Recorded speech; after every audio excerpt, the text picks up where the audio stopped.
Magic Mike XXL. The movie starts with Mike, Channing Tatum, sitting on a swinging bench on a Florida beach, watching the sun rise and drinking a cup of coffee. Finally, he gets up and walks to a truck labeled Mike's Custom Furniture. He drives to pick up one of his assistant carpenters, Salvador, Juan Piedrahita, and we get a small montage of their average day, building furniture, picking up wood and other supplies, dealing with vendors and moving furniture. During one of the moves, he gets a call from Tarzan, Kevin Nash, who leaves a voicemail on his phone. Tarzan informs him that Dallas, absentee Matthew McConaughey, is gone. Mike goes to a local motel, where he was told to meet for Dallas's wake. The attendant at the desk has zero idea what Mike's talking about, and we suddenly hear Ozzy Osbourne's Crazy Train loudly playing in the background. Mike walks toward the direction of the noise and finds a massive pool party with tons of women and his old stripper friends. Richie, Joseph Manganiello, appears out of nowhere, completely nude, and tackles Mike, falling into the pool. Once out of the pool, Mike asks if Dallas was really dead. The strippers are shocked to hear that Tarzan went that route to lure Mike out. Instead, Richie says that Dallas took the kid, Alex Pettifer, also absent, and went to Macau to do his show. Joe says they were all ditched after being fired. Ken, Matt Bomer, tells Joe that they need to stop giving the whole thing with Dallas so much negative energy. Joe mocks Ken's newfound spirituality and says that Dallas isn't Voldemort. They get to a hotel room where the strippers push the idea of doing one last show on Mike. Turns out there's a stripper convention out in Myrtle Beach and they want to do it up big there. Mike says that there's no MC with Dallas gone. Tobias says he's taking over for Dallas and proceeds to imitate badly his all right bit. Mike smiles and says he has a lot of great memories, but he has a real life now and a business he runs, and he needs to stick with that. The strippers understand. Back at home, Mike continues to run his business, calculating spreadsheets, and then goes to the freezer, where a carton of ice cream has a note from Brooke, Cody Horn, absent as well, on it, stating, "Let's get fat together." Mike smiles. In his shop, he's cutting wood for a piece of furniture. Salvador asks if Mike looked into health insurance, since he has a family to take care of. Mike is sympathetic to Salvador and says he's done the match, and he wants to give insurance to Salvador, but they need a couple more accounts and a retail space before Mike can pull that off. Salvador understands. Mike looks guilty and tells him to go home and eat dinner with his family. Mike continues his work when Spotify, yes, they actually name the music service, begins to play Genuine's Pony. Mike smiles and shakes his head, then starts to build his furniture while grinding a long piece of metal to the beat. He sits down and rests, then begins to dance before landing on his back, grinning. The next day, the strippers are packing up their truck to head out to the convention. Mike shows up and says he's in, much to their delight. Tarzan asks him if he can do that since he has a job. Mike says that he owns the company, so he can do what he wants. They ask if Brooke's okay with it and wants to know if she gave him a hall pass. Mike says he doesn't need a hall pass, he just came to have fun with the act. They drive off, and Mike asks why they're all on a food truck instead of in a car or a bigger vehicle. It turns out that Tobias and Tito, Adam Rodríguez, are going into the food business with a traveling food truck business. They make artisanal frozen yogurt. Tarzan is an artist too, and he painted their logo on the outside of the truck. Mike's surprised to hear that the strippers all have hobbies, but is proud that they're doing their business. Meanwhile, Mike won't get off his cell phone. They ask Mike if he's going to have his nose in his furniture business the entire trip. Mike says that he has no choice. There are a bunch of orders that came in, and the shop needs some guidance on how to handle it. Richie takes his phone away and tosses it out the window. Mike's ready to kick his ass, but, instead, takes Richie's phone and tosses it out the window too. Richie asks if Mike's satisfied. Mike says he's very satisfied now. Richie says that it's good Mike's happy because it wasn't Richie's phones. It was Tarzan's. The truck laughs at Mike and Mike apologizes, but still loses it. Their first stop on the route is a drag club run by Tori Snatch, Vicky Vox, who the boys adore. She invites a bunch of queens to come up and do some dancing. Two gay guys start things off with a voguing contest, and Mike's had enough. He tells his friends that he's digging the rabbit hole and they should be ready to follow him down into it. He dances on stage before all his friends join him, including Tobias, who wears a Carmen Miranda-style headdress. Following this, the action cuts to a nearby beach where everyone is winding down with drinks and a campfire. They all talk about their lives following stripping. Richie mocks Tito and Tobias for their froyo business. Tito says that it's better than Richie settling for raking the infield at Tropicana Field in Tampa. Richie reveals that he's gonna have a business himself, condiments. It's like ketchup and mustard, but you're getting condoms with mints in them. Tori looks this up on her cell and tells Richie that they've been out for years and you can get them at any gas station. Tarzan mocks Richie and says he has an idea about a rectangle that you hold against your ear and use it to talk to people, but he hasn't figured out the name for it yet.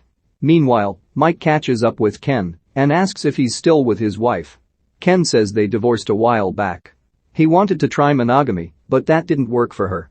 Ken wasn't happy, so he left. That's why he's into spirituality and metaphysics, and he quotes Oprah, saying that you need to accept someone when they show you their true selves. Mike's had enough of Ken's crap and tells him to get up for some therapy. He asks Ken to hit him in the stomach, which Ken does, reluctantly. Mike asks if Ken feels better. Ken says he isn't and storms off. Mike goes to relieve himself in some nearby brush. He's interrupted by Zoe, Amber Heard, who snaps his picture as he pees. They do their intros and Zoe shows Mike the stuff she's shot so far. She photographs drag queens and is an exotic dancer drag queen named Dolly Tits. Mike tells her that he's a drag queen too and goes by the stage name of Clitoria Labia. Zoe's impressed and invites him to a private overnight photo shoot on a nearby island. Mike declines and says he wants to head back to his camp. They go their separate ways. The next day, Mike wakes up and sees that Ken is meditating on the beach. Ken says that he purged a lot of his negativity, and the two exchange some pleasantries before Richie and Tito show up, having just finished tossing a football around on the beach. He asks if the two got lucky with their girls, Lauren, Crystal Hunt, and Megan, Carrie Ann Hunt. Tito says he did, and he got a number. He says that he'll look the girl up if he comes back her way, which he isn't opposed to. Richie, on the other hand, says that he hasn't had sex in 5 months because all the women he meets are scared of how big his penis is. He says they all settle on doing anything other than that with him. Mike is incredulous and calls it a blessing and a curse, while Tito suggests that all Richie has to do is find a woman who fits him and tells him he needs to find his glass slipper. Richie says he's nearing 40, and if it hasn't happened by now, it isn't happening. They take off on the road, while Tito and Tobias use the stoves on the truck to make some breakfast. They offer Mike a Molly and Mike reluctantly accepts, warning them that they'll all be useless in an hour.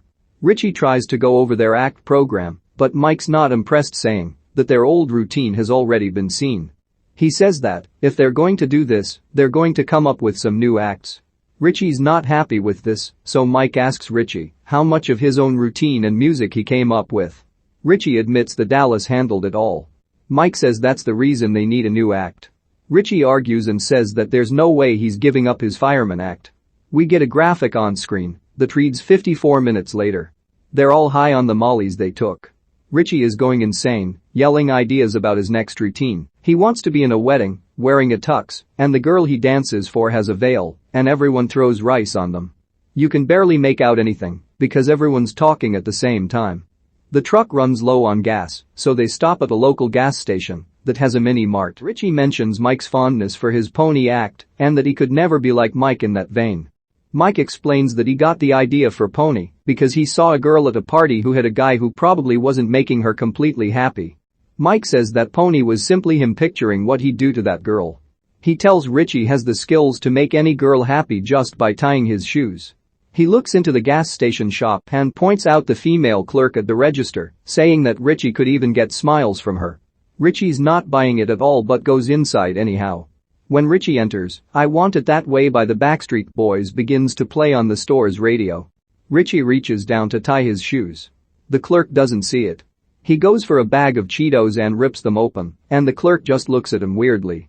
He rubs up against a drink cooler in the back and grabs a bottle of water, opening it. He thrusts upward, making it squirt up in the air. He pours it all over himself and takes off his shirt. Meanwhile, Mike and his guys watch from outside, amused but cheering.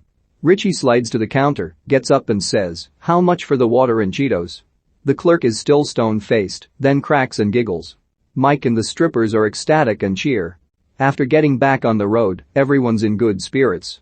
They begin to dump their old costumes out the window of the truck and then put their hands together and say a bit of a prayer, asking Tobias, who's driving, to join them. Tobias does, then pulls his hand back in and continues to drive. Until he falls asleep at the wheel.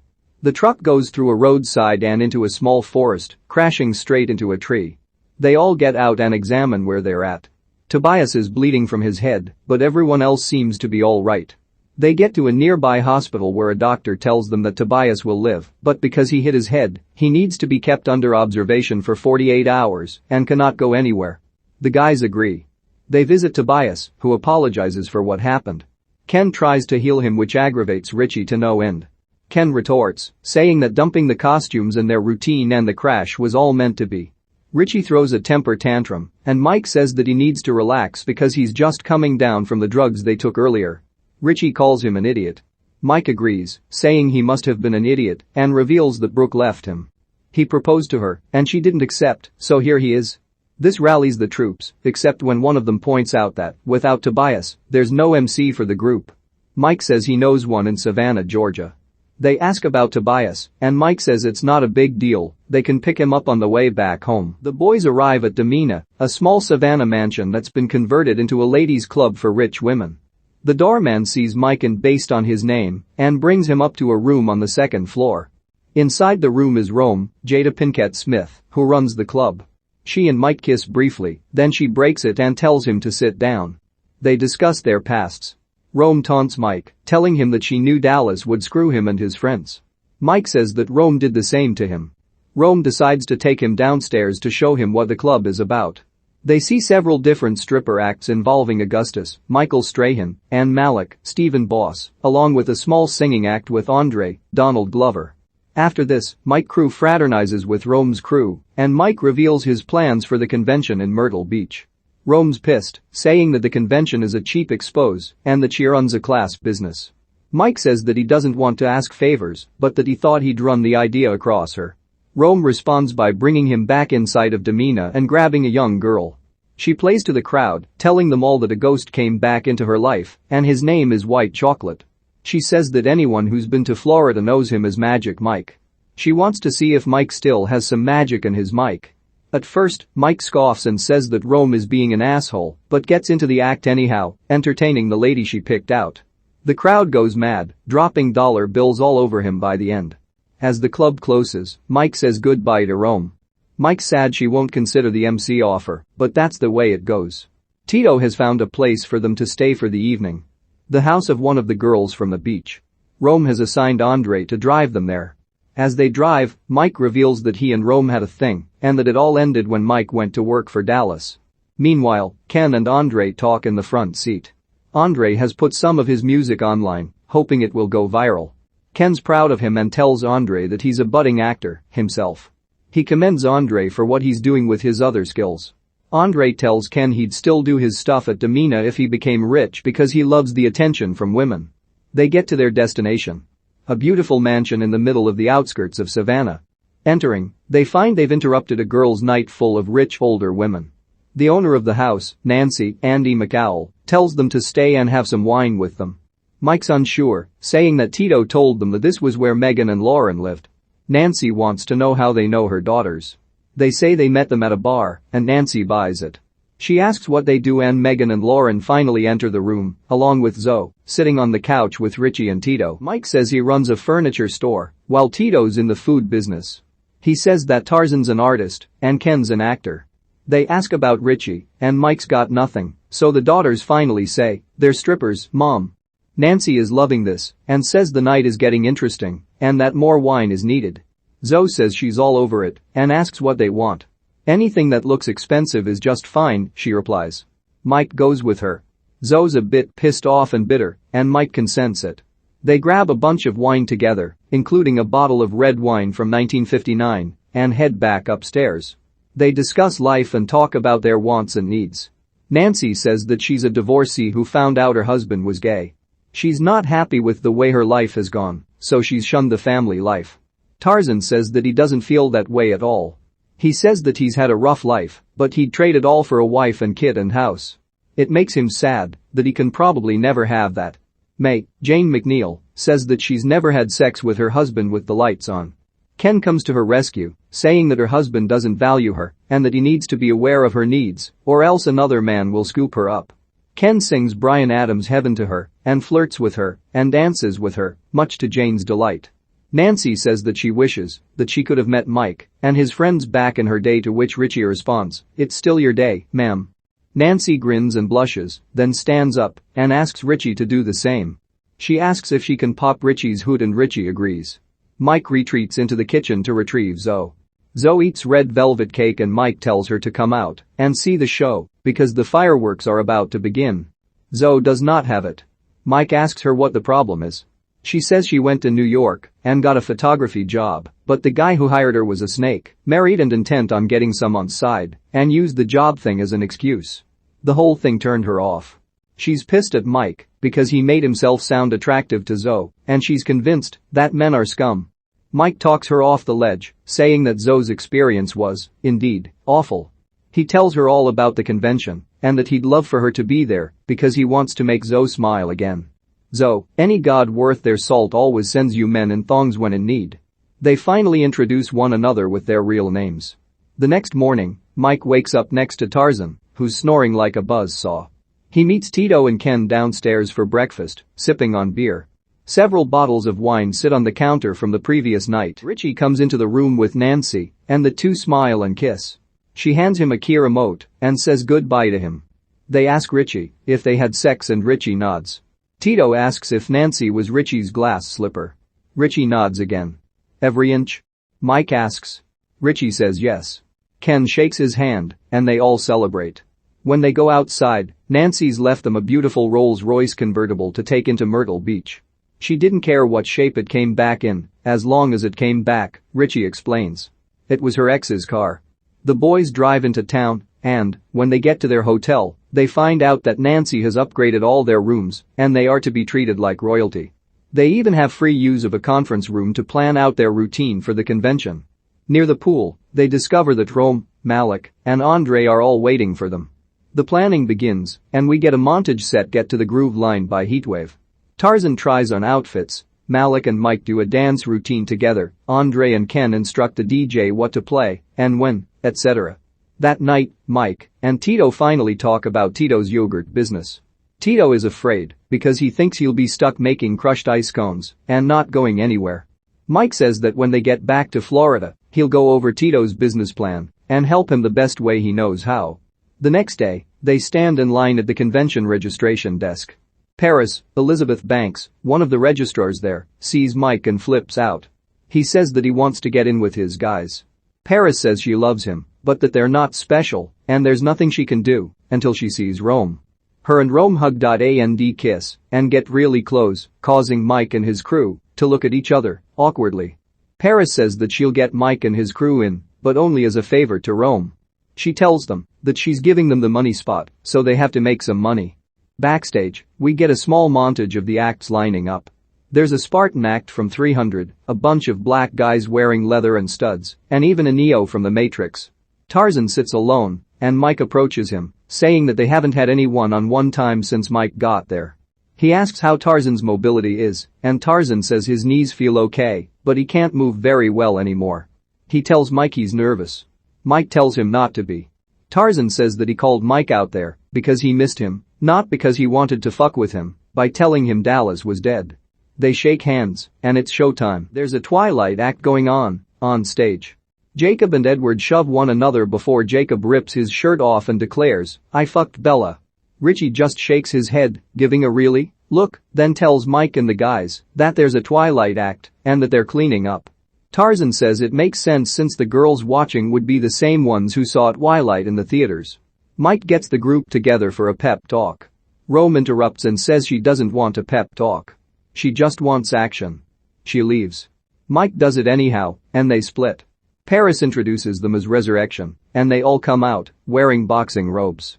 They ditch the robes and just have jeans on and pose for the crowd. Zoe is front and center, and Mike winks at her before the lights go out for the first act. Act number 1 involves Tarzan, who dances for a woman and paints her picture.